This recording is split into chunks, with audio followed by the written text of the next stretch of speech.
Coming up on New Day at Arirang, South Korea forecasts to see another midweek bump in new COVID-19 cases. Officials forecasting close to 2,500 new infections over the past 24 hours.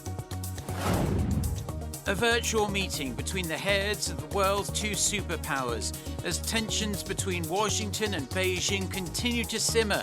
Presidents Biden and Xi will reportedly video call each other sometime next week. Plus, experts say that even if countries fulfill their pledges made at the UN climate conference, the world would still warm by an extra 2.4 degrees Celsius by the end of the century. Good morning and welcome to New Day at Arirang. It's 8 a.m. on Wednesday, November 10th here in Seoul, South Korea. I'm Kim Mo-gyan. And I'm Mark Broom. It's wonderful to have you with us as we head into the middle of the week. It's very chilly here in South Korea, but over the next hour or so, we're going to take a look at the big news stories of the day and get some expert insights on the issues facing Korea and the world.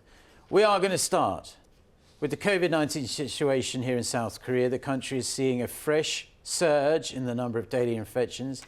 The daily caseload, in fact, for Wednesday has already raced past 2,000.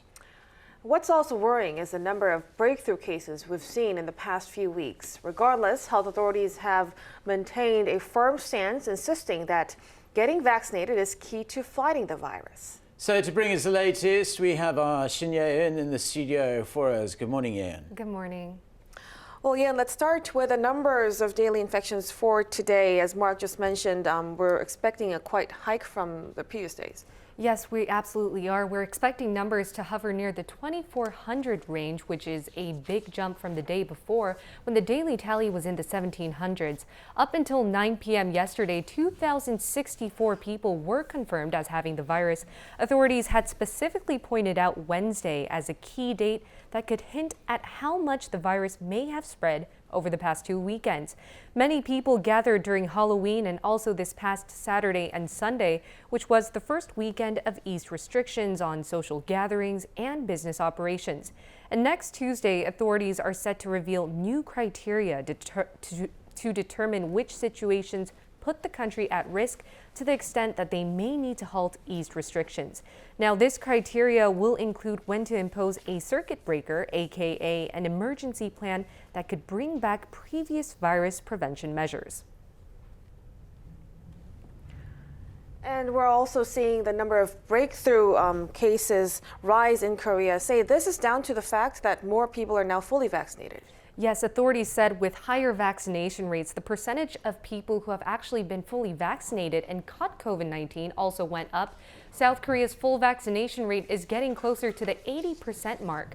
On Tuesday, the country finished fully vaccinating 76.9% of the population. And as you mentioned, we've traced back a big proportion of new infections in the last 2 weeks of October to those who've been fully vaccinated. Around 48% of all infections during that time were breakthrough cases. To that, authorities said they were mostly among the elderly who had received vaccinations in the first half of this year. Take a listen.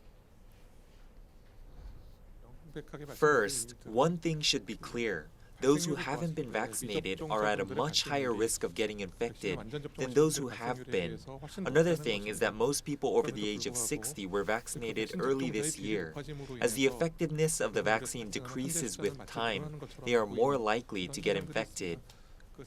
To solve this issue, the country has been administering booster shots. Now, the Biden administration in the United States has been trying to encourage Americans to get the booster shot as well. Who is eligible to get a third shot in the U.S.? Right, they're senior citizens 65 and up. An advisory board of outside experts to the FDA recommended booster shots on an emergency basis for this age group. But we're expecting to see more people become eligible on Tuesday local time.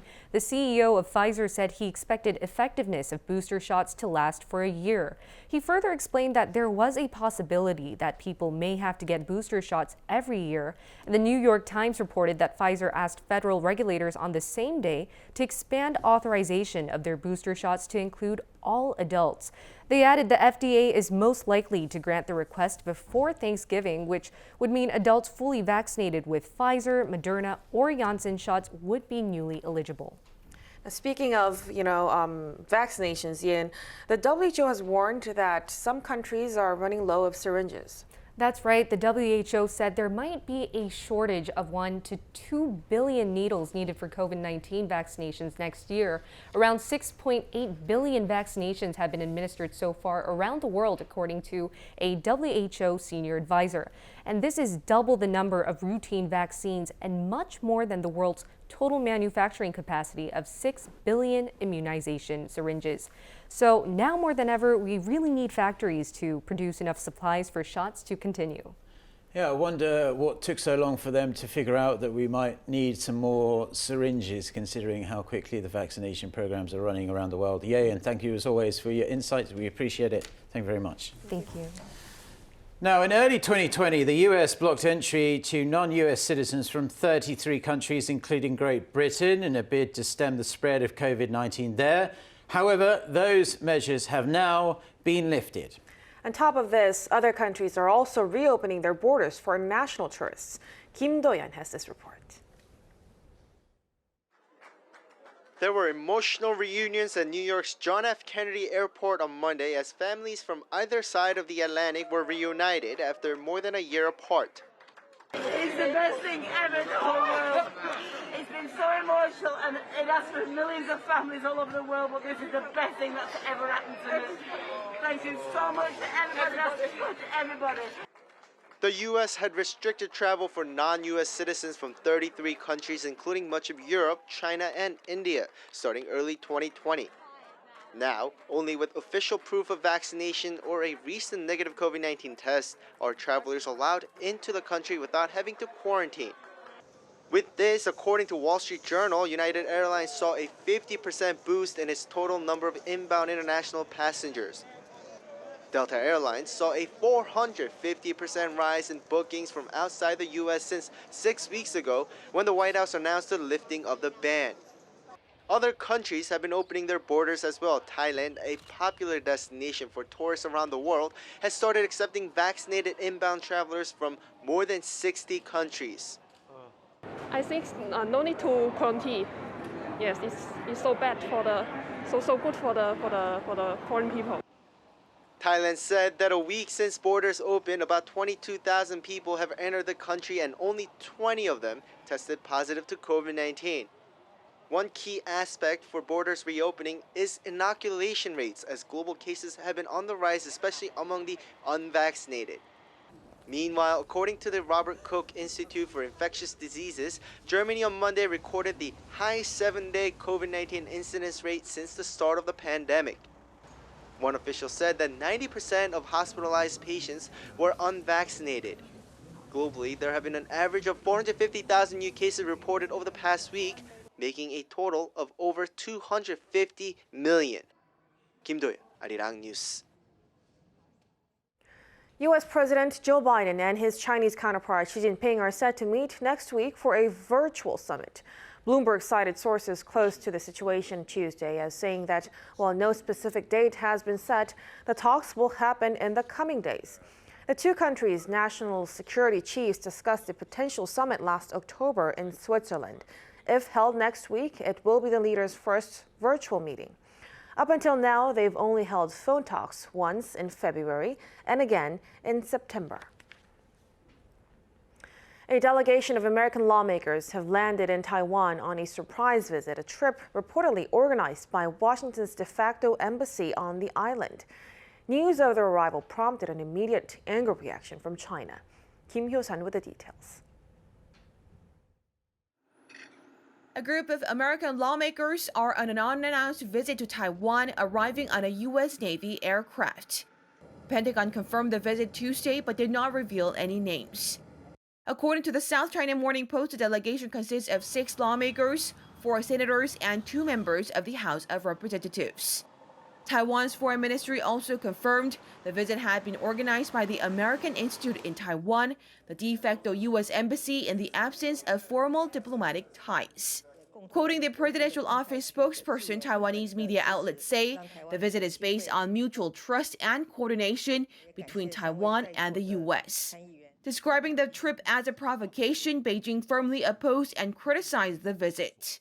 The Chinese military said Tuesday that it conducted a combat readiness patrol in the direction of the Taiwan Strait. It said the patrol was targeted at the, quote, seriously wrong words and actions of relevant countries on the Taiwan issue and the activities of pro-independence forces on the island. Kim Yeo-sun, Arirang News. South Korea's ambassador to the US says bilateral talks have been progressing well regarding a declaration to formally end the Korean War. Speaking in Washington Tuesday, Lee Soo-hyuk said the allies had been exchanging views on the matter, adding they are actively and creatively working together. He added the US sees South Korea as a trusted partner and the two countries will continue to cooperate on the issue. The US State Department says North Korea's nuclear issues and a broader South Korea-US alliance will be discussed during an upcoming trip to Seoul by one of its officials. However, there was no mention of Seoul's proposal for an end of war declaration, but it could still be on the agenda. Kim Da-mi with the details. North Korea's nuclear issues and broad Seoul-Washington alliance matters are the main topics on the table when U.S. Assistant Secretary of State for East Asian and Pacific Affairs Daniel Crittenbrink visits Seoul on Wednesday. He'll be in the South Korean capital for 3 days following his trip to Tokyo. There was no mention of Seoul's proposal of the end-of-war declaration. Instead, the State Department spokesperson Nip Press said on Monday Pyongyang's missile and nuclear programs will be covered. And regarding U.S. National Security Advisor Jake Sullivan's recent remarks that possibly signaled differences over the end-of-war declaration, Press noted that U.S. officials see eye to eye with their South Korean counterparts on ways to achieve denuclearization. Meanwhile, North Korea reportedly continues to run its key uranium plant, suggesting steady growth in the regime's stockpile of uranium concentrate used to develop nuclear weapons. This is according to satellite imagery gathered between April and October by Beyond Peril, a project run by the Washington-based Center for Strategic and International Studies. As mentioned by the IAEA several times previously, it shows that North Korea continues to put pressure on the U.S. by producing nuclear materials and weapons at its maximum. The think tank added that the plant remains the regime's sole verified producer of the nuclear material. It said that the dismantlement of the plant should be essential components of any meaningful, complete, verifiable, irreversible dismantlement nuclear agreement between Pyongyang and Washington. Kim Da-mi, Arirang News.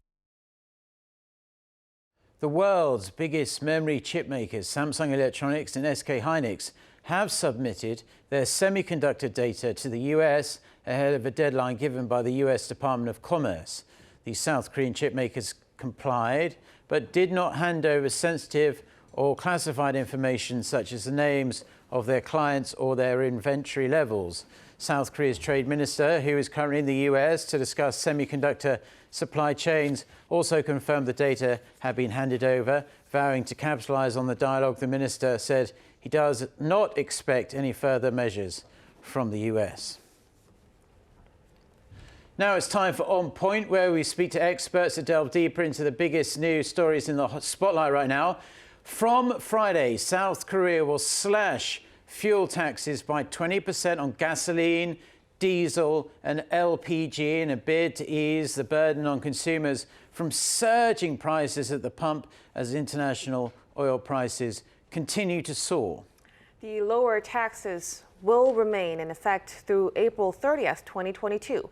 The 20% cut is more than double the rate last time the government was forced into making such a move a few years ago. On top of that, inflation in general is rising fast, but salaries remain static and many households are struggling to make ends meet. For more, we connect to Professor Oh Jin-seok from Sookmyung Women's University School of Business. Good morning, Professor. Good morning. Now, Professor, how do you evaluate the South Korean government's decision to slash fuel taxes by 20%? And will it be enough to shelter Korea from the worst of the skyrocketing international oil prices? It couldn't convince people enough yet. The world currently is facing inflationary pressure with the United States and Europe, mainly because of spending money in different names as disaster relief fund, supportive financing for small business, or basic income whatsoever due to COVID-19 pandemic. As you know, there is no free lunch in economics. What is worried at this moment is the pressure of stagflation. Stagflation stems from high and rapid inflation with stagnant growth of economy. It is true that fuel taxes will be temporarily lowered to 20%. This is a bigger break than last time international oil prices spike. Just because oil prices reference cost of production, this tax cut might be inevitable, though not enough. In an effort to calm down the inflationary pressure, commonly known, and we experienced the rising crude oil prices have been fueling inflation. Korea's consumer price have risen more than 2% for each of the last 6 months. The overall price of manufactured goods rose again at 3.4% in September, far exceeding Bank of Korea's target rate of 2%. This is the sharpest increase since May 2012. 3.5% increase at that time. This expectation of inflation will eventually increase interest rate in the very near future, not only in Korea, but around the world. Now comes the time of contraction for global economy to pay the price of spending spree. Now, the OPEC Plus group has been under an awful lot of pressure from the Biden administration in the US, in particular, to boost oil production, but they're refusing to budge, saying they'd rather keep with their current schedule. Is there anything in your mind the international community can do to make OPEC Plus change course? Simply speaking, increasing oil production and expanding supply is the best way to curb down the price soaring pressure. It is, however, supposed that chances are slim at this moment for the time being to change the course of OPEC+. Think about it. Without guarantee of demand increase, no supplier would dare to increase production in advance. The United Arab Emirates rejected a coordinated oil production plan for the group, spearheaded by Kingpin Saudi Arabia. As diplomatic gesture of international cooperation, the UAE's baseline for oil production will be raised from 3.16 million barrels to 3.5 million barrels per day. Though short of the 3.8 million, it is reportedly requested from the United States. Saudi Arabia's baseline will be increased from 11 million to 11.5 million barrels per day. The oil price strategy came after the OPEC Plus group of producers decided to maintain its planned output increase. Some economists expect the global energy crunch to propel oil price over $100 a barrel this winter, the highest ever since 2014.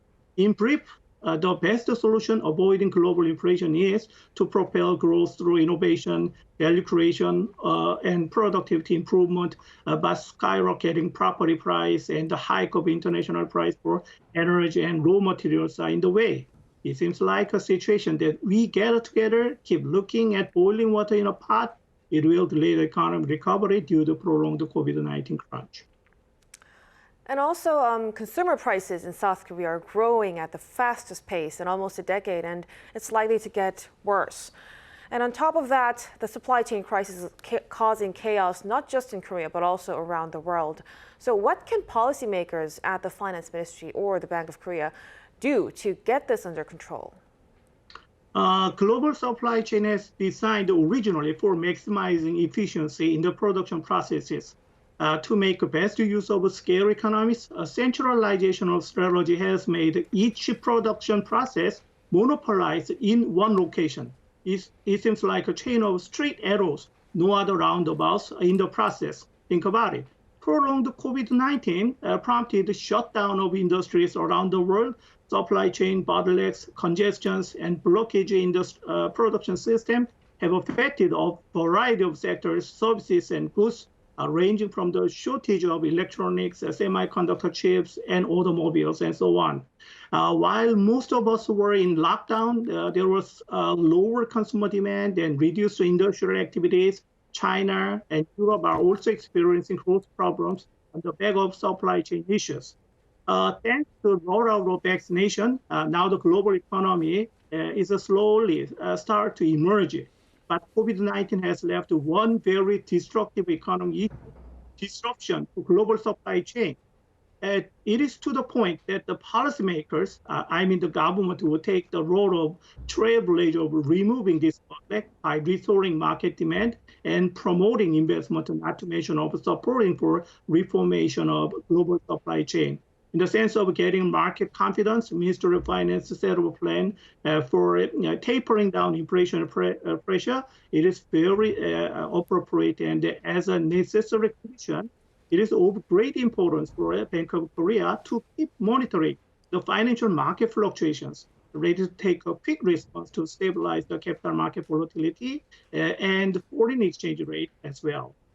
And finally, we don't have much time left, but a lot of people who kind of should know what they're talking about, including the chairman of the Fed, really uncertain where this is all heading. They don't know when prices are going to get back to normal. In regards to inflation, tell us what you think the best and the worst case scenarios are in the coming months. There are two types of inflation. One is cost push, and the other one is demand pull. Cost push inflation comes from a price increase of production cost, which will reduce the production and investment as time goes, increase the rate up. This is the worst case scenario.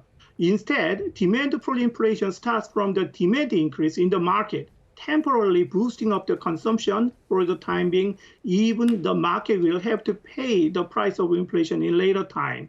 Boosting up the market demand depends mainly on people's forecast and expectation of the economy in the future in terms of stability and affordability of their consumption. The best case scenario depends on how to give confidence on market participants such a diverse decision as of consumption, production, and investment getting away of uncertainties. All right, that was Professor Oh Jun-seok from Sookmyung Women's University School of Business. Thank you, as always, Professor, for your insights. Thank you for having me.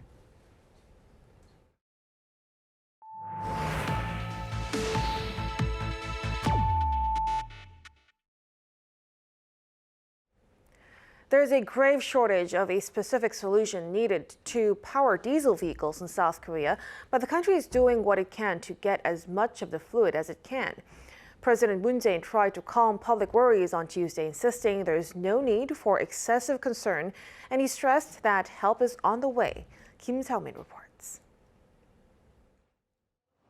Amid concerns that millions of diesel trucks in South Korea could grind to a halt over a shortage of engine fluid, the country has secured an additional 3,000 tons of urea, which is used to make the fluid. This comes as the government has negotiated with a private importer to release the amount to the market earlier than it was previously planned.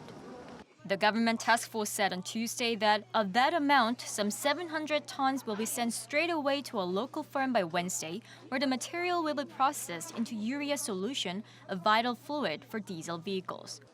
That is expected to give the country 3 more days' supply.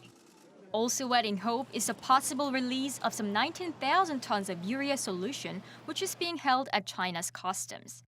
The Office for Government Policy Coordination said it is trying its best to get quick customs clearance on the urea import contracts while discussing ways of diversifying import channels, including getting the fluid from Australia and Vietnam.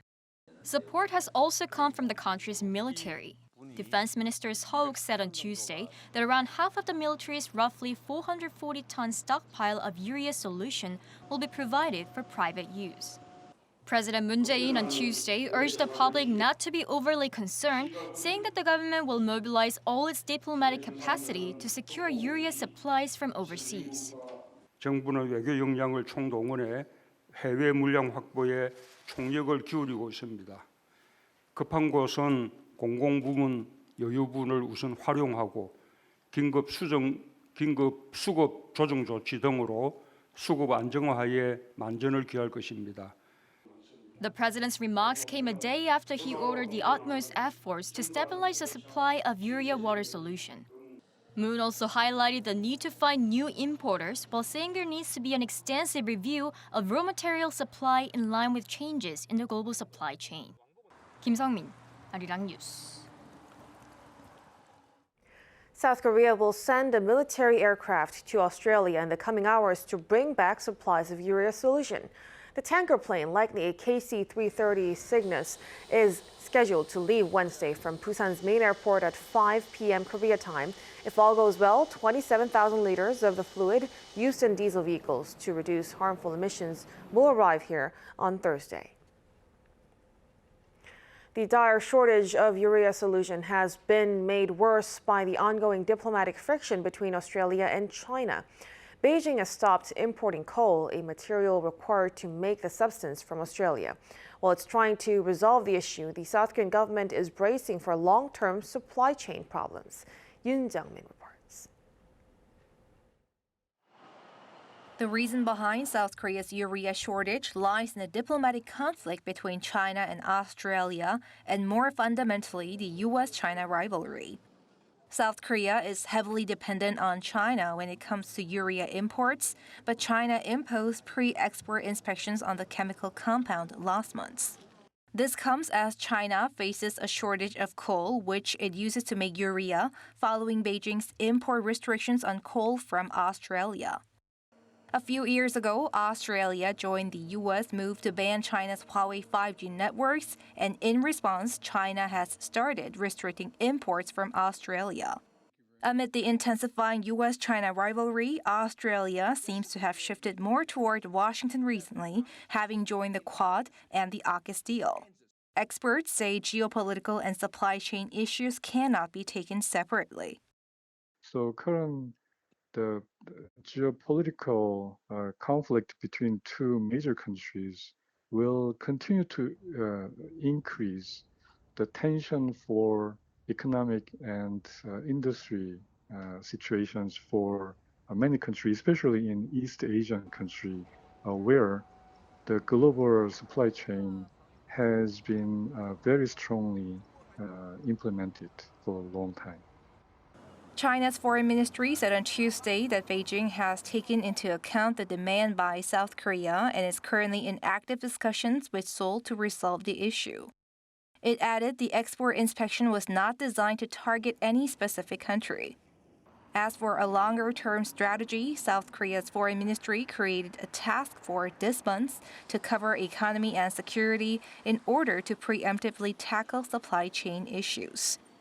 The task force encompasses a broad range of supply chain issues, ranging from to those associated with semiconductors and batteries to urea and other materials.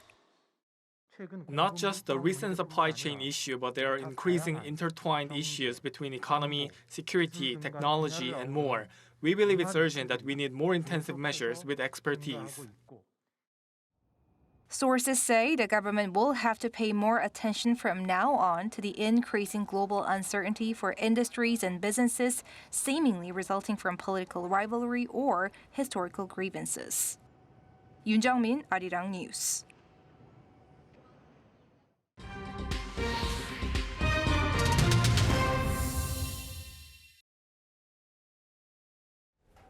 Now it's time to cross over to our Seoul for global insight and an in-depth look at important developments in world affairs. Thanks, Mark. That's right. It's time for Global Insight. Now, South Korean drama Squid Game might be fictional, but the socio-economic backdrop of the dystopian Netflix series is very real. Household debt in South Korea was at a record 1.8 quadrillion won, or $1.4 trillion as of June this year, amounting to more than 100% of the country's economy.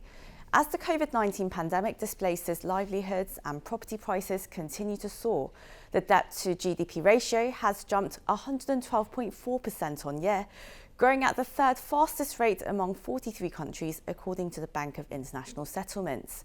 So can monetary and fiscal policies really stabilise the country's out-of-control debt problem? To address these issues, we connect with Kim Jong-sung, Professor and Chair of Economics at Bryant University, and Jeremy Zook, Director of Sovereigns at Fitch Ratings. A very warm welcome to you both, and we've got a lot to cover today, so let's get started with you, Professor Kim. The current level of household debt here in South Korea, it's larger than 100% of the country's GDP, and in fact it's ranked the 6th highest among 43 countries, according to the Bank for International Settlements, and again it's growing at the 3rd fastest rate out of all those countries. So first of all, why is South Korea's household debt level so high, and why is it growing so aggressively? Well, the most conspicuous aspect of Korea's household debt is the speed of rising, and this is quite alarming. Well, what happened was after the Asian financial crisis, and Korea's economy was stagnating. And there was a big concern that Korea may enter a deep recession period, much like Japan. So the interest rate was kept very low, and this kind of stimulated the real estate market. So this is a quick way to economic recovery, but it turned out to exacerbate the household debt, as we know. And also what happened was the relaxed regulation on new credit card issuance. So people they overspend on their credit cards.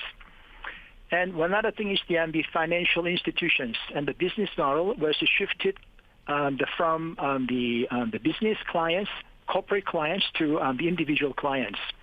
So people they began to borrow lots of money and to buy new houses and all that. And most recently, we have seen a rapid rise in household debt. And this is largely due to increased borrowing to make ends meet during the coronavirus pandemic, and to fund the real estate purchase and the stock investment, and taking advantage of record low interest rates. Let's go to you, Mr. Zook.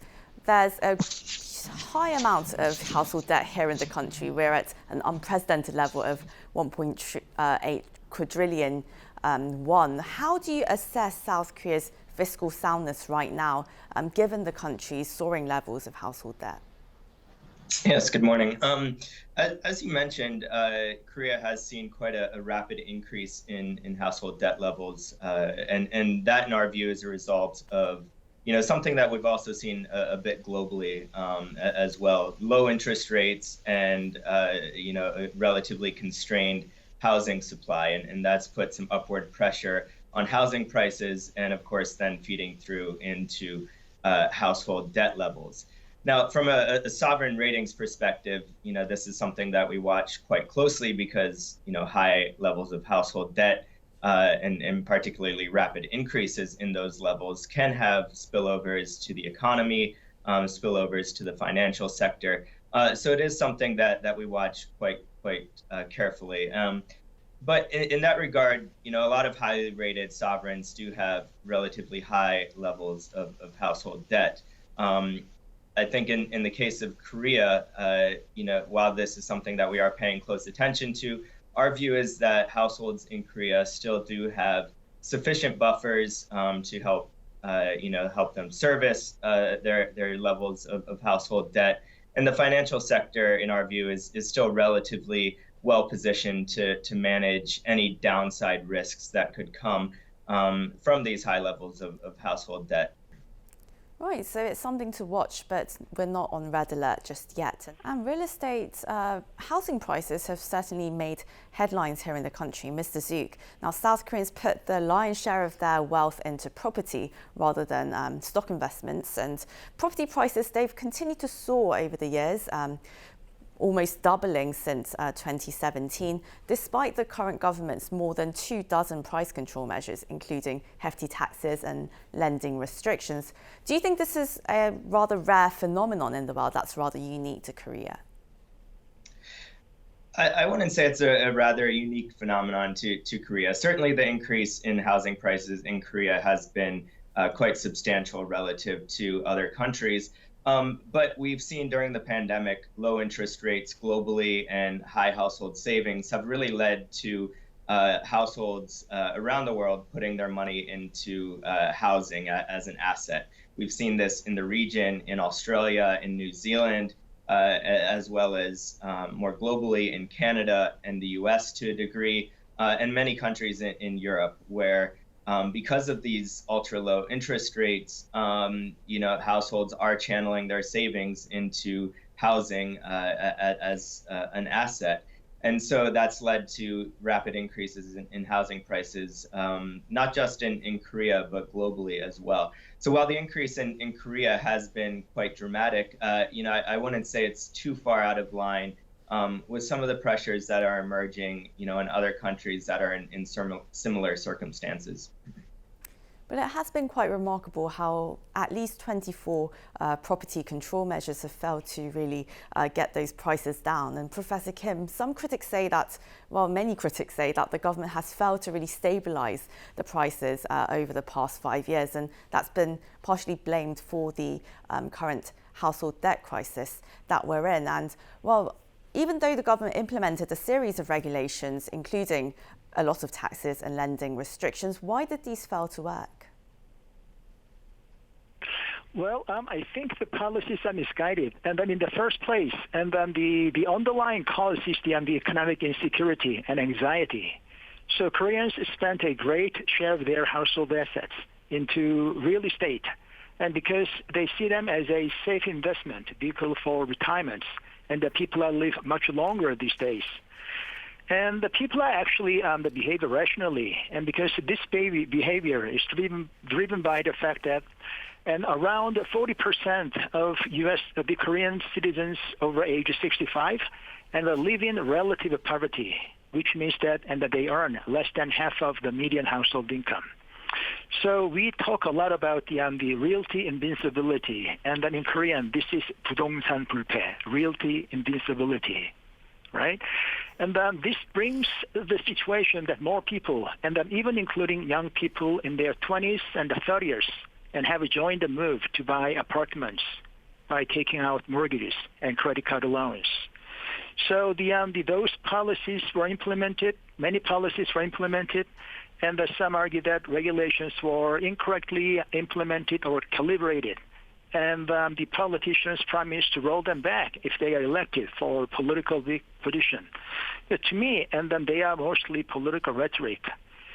So these policies does not reach the root of this anxiety-driven market behavior.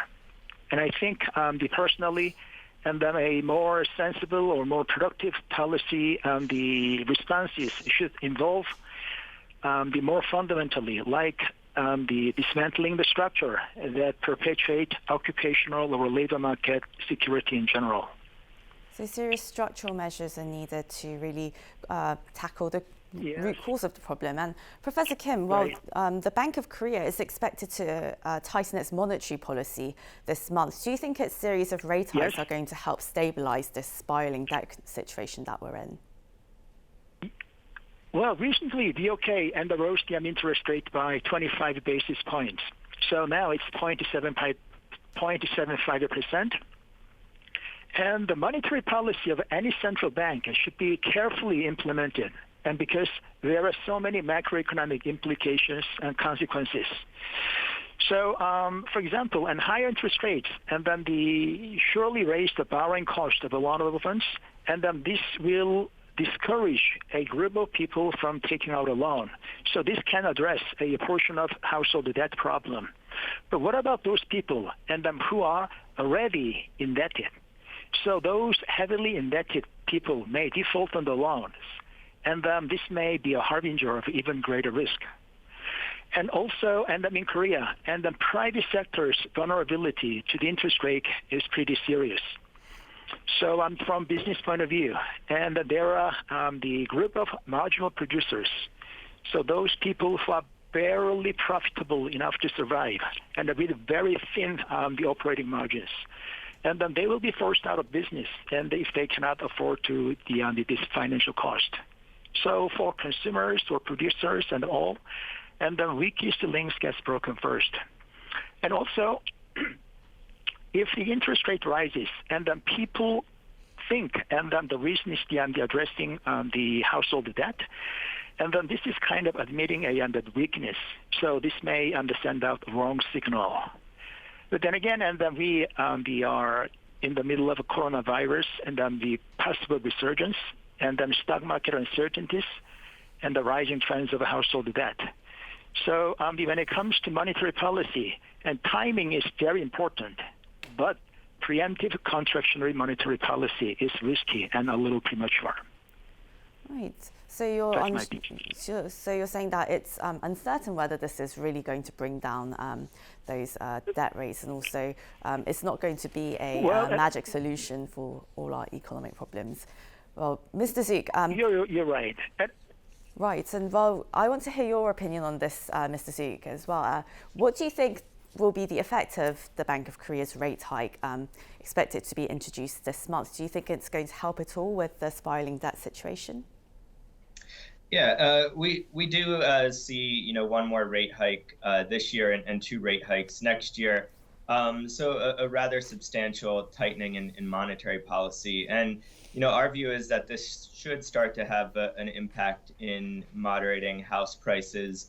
Although I think there are some underlying structures in Korea's housing market that may sustain increases in housing prices, but nevertheless the growth rate should start to slow a bit more.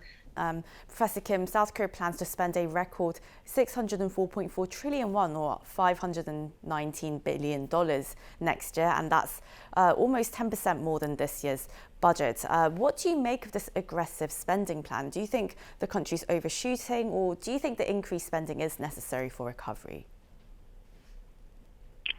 When it comes to fiscal policy, if and when necessary, and government should implement a serious, appropriate expansionary fiscal policies, such as this.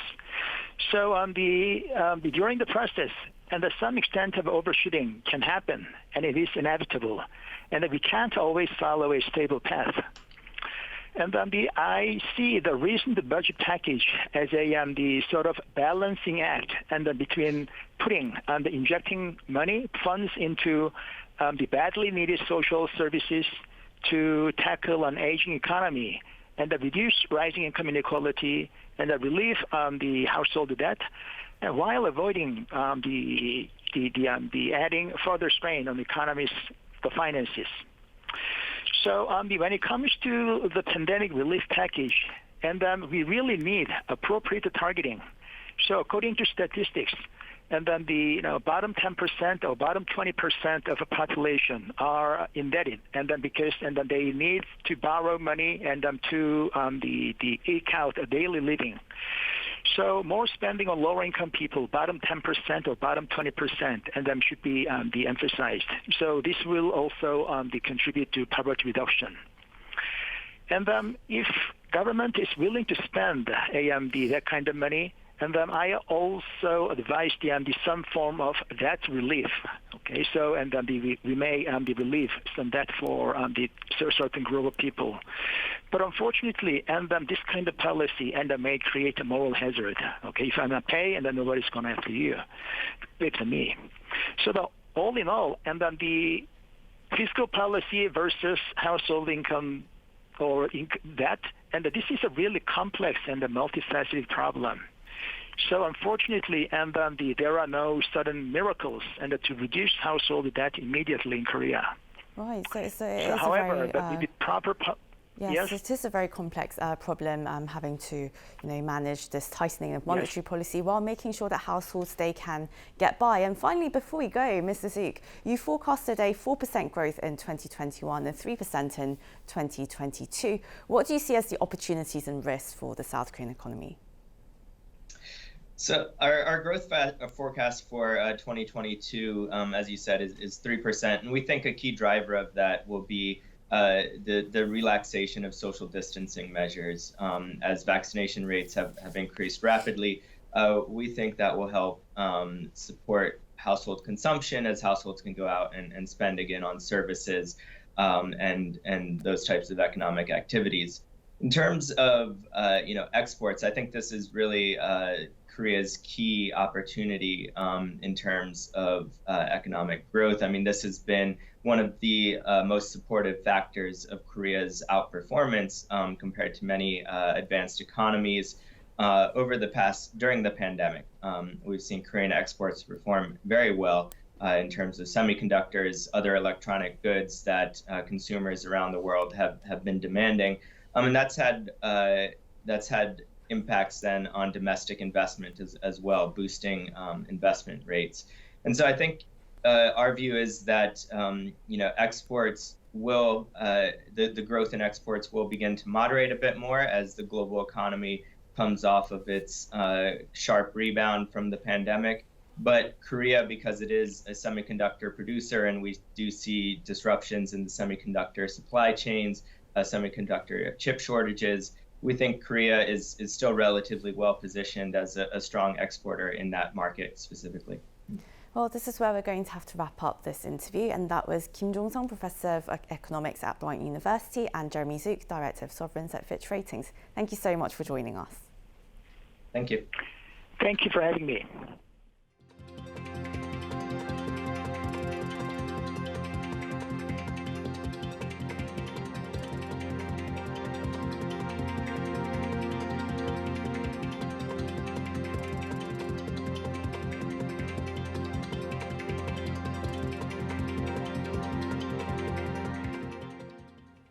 More than a decade has passed since the Cheonan warship sank while defending South Korea.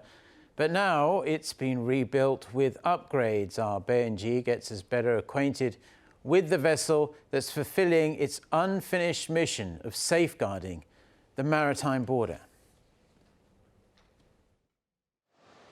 The ROKS Cheonan sank on March 26, 2010, near the Northern Limit Line, leading to the deaths of 46 sailors.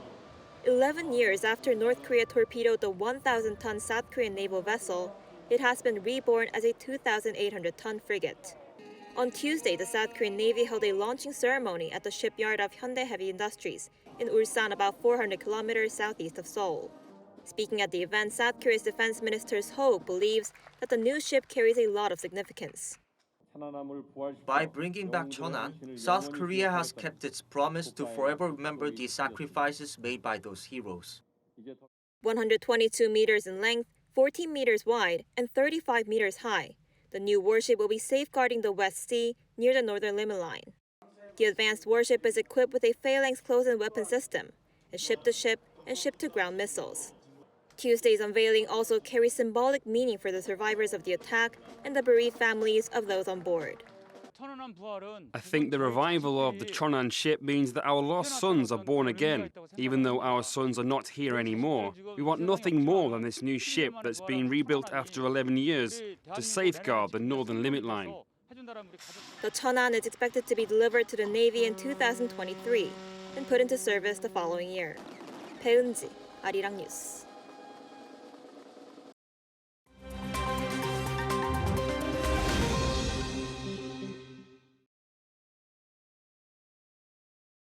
Let's take a look at what's going on in the world now. Even if countries fulfill their pledges announced at COP26 in Glasgow, analysts working on the Climate Action Tracker project believe the world is still on track for 2.4 degrees Celsius of warming by the end of the century. The Climate Action Tracker has really prepared a fairly monumental analysis for these final days of Glasgow. And we found that there's a massive credibility, action and commitment gap with the warming that countries' current pledges for 2030 are taking us towards of 2.4 degrees. According to the Research Coalition on Tuesday, even if countries attending COP26 cut greenhouse gas emissions by 2030, it would still allow the Earth to heat up far beyond the UN's target of 1.5 degrees by 2100. As the current gap between countries' ambitions is too big. Other analysts say that some countries had improved their targets and were almost compatible with staying at 1.5 degrees, while others had come up with nothing new or even submitted less ambitious plans than 5 years ago. Despite the COP26 summit bringing about ambitious plans from different countries, the pledges are only a small step forward, as experts call for an even bigger change moving forward. Washington says there's a small window of an opening to work with the African Union to make progress on peacefully resolving the conflict in Ethiopia. The statement comes as the U.S. Special Envoy for the Horn of Africa is on a trip to meet with the African Union's envoy for the region. The U.S. reportedly called for an end to hostilities in the year-long conflict in northern Ethiopia, which saw massive clashes between the government and the Tigrayan forces. The conflict has intensified in recent weeks, with the Tigrayan forces and their allies threatening to march on the capital, while the government declared a 6-month state of emergency last week. The year-long war has resulted in thousands being killed, with more than 2 million having fled their homes. The Mona Lisa is widely considered the most recognizable art piece in the world. Not to mention, with the piece being showcased at the Louvre, it's hard to put a price tag on a piece like that. But what about a copy of the Mona Lisa? On Tuesday, a Paris auction sold a copy of Leonardo da Vinci's masterpiece for over $240,000. While it does seem like a high price for what's considered a copy, it's far less than a 17th century copy of the Mona Lisa that was sold in June for over $3.3 million, a world record for a reproduction. 이 승재, Arirang News.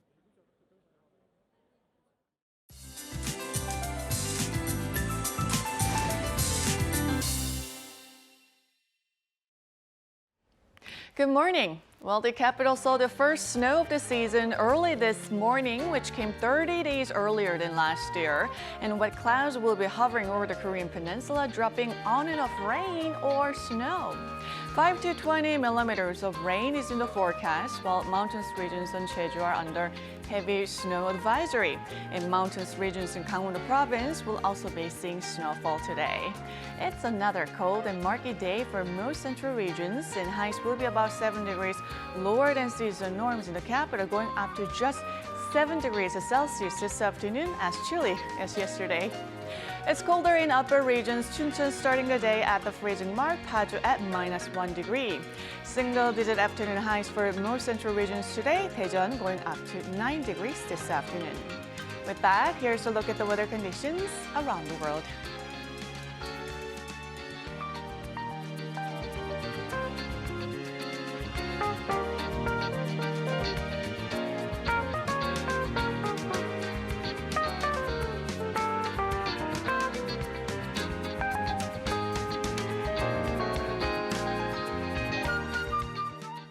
Well, that's where we're going to end this Wednesday edition of New Day at Arirang. I'm Mark Broom.